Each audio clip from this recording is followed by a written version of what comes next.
All right, a big day in Apple news now. More money for employees, but fewer phones for consumers.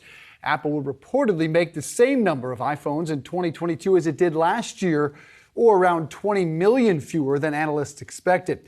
Dan Howley is here with the latest. Dan, let's start with the why they're making fewer. Is it supply chain issues? Is it chip shortage? Is it something else altogether? Yeah, it's likely have to do with a combination of those, right? The supply chain as well as inflation. Obviously, as inflation rises, people are going to be less likely to spend $1,000 on a smartphone. Maybe they'll hold on to it for another year. But don't forget that we had those lockdowns in China. Apple said that would be a $4 billion to $8 billion hit to their bottom line in the coming quarter, or the current quarter. So what we're looking at is a combination of that and then some of this issue going on with inflation. So I think that really is where we're getting that 20 million number. Don't forget, though, this doesn't mean that the entire next iPhone is basically, kaput. It's that the next iPhone is available starting from September, usually through that January, through that fiscal year. So then we see the iPhone continue on into 2023, and then production numbers could change if there's any kind of difference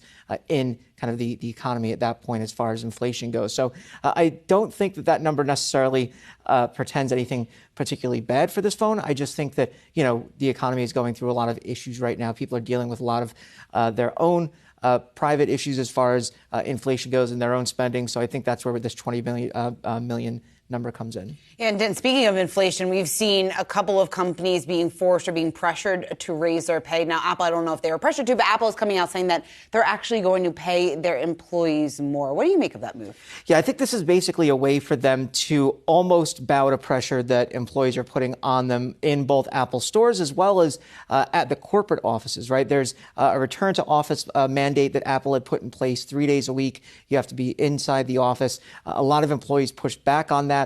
Apple usually is pretty quiet as far as, any kind of rumblings when it comes to employees, especially on the actual Apple Park side of things, the Apple headquarters side of things. So hearing those kinds of rumblings about that 3-day work week, obviously an issue. And then you have the people in the Apple stores who are actually trying to unionize. And so that's a larger issue that Apple's trying to contend with now. And they're trying to put that kind of tamp down on that by saying, no, we'll give you more money. It's not a huge boost, but it is a boost. I don't necessarily know, though, if that's going to stop any kind of unionization talk. There have been reports about Apple trying to push down on that, trying to get managers to look at employees, trying to say, look, you're not going to be able to get, good benefits if you go into a union, things along those lines. Yeah, Apple pays well, and working conditions are comparatively great when you look at the industry. That union, it's really been a whisper, hasn't it, in the retail stores? Well, it has been compared to the number of stores that they have, but the very fact that it's even happening is pretty important, just because this isn't like working at, a Best Buy or something like that, where it's just like this faceless corporate entity. When you work at, many people that work at Apple stores that at least I've spoken to or know, it's kind of a career path for them. So that's not something you normally hear about from Apple in that respect. So I think the unionization talk, it's definitely something to keep an eye on. All right, Dan Howley, thank you, sir. Appreciate it.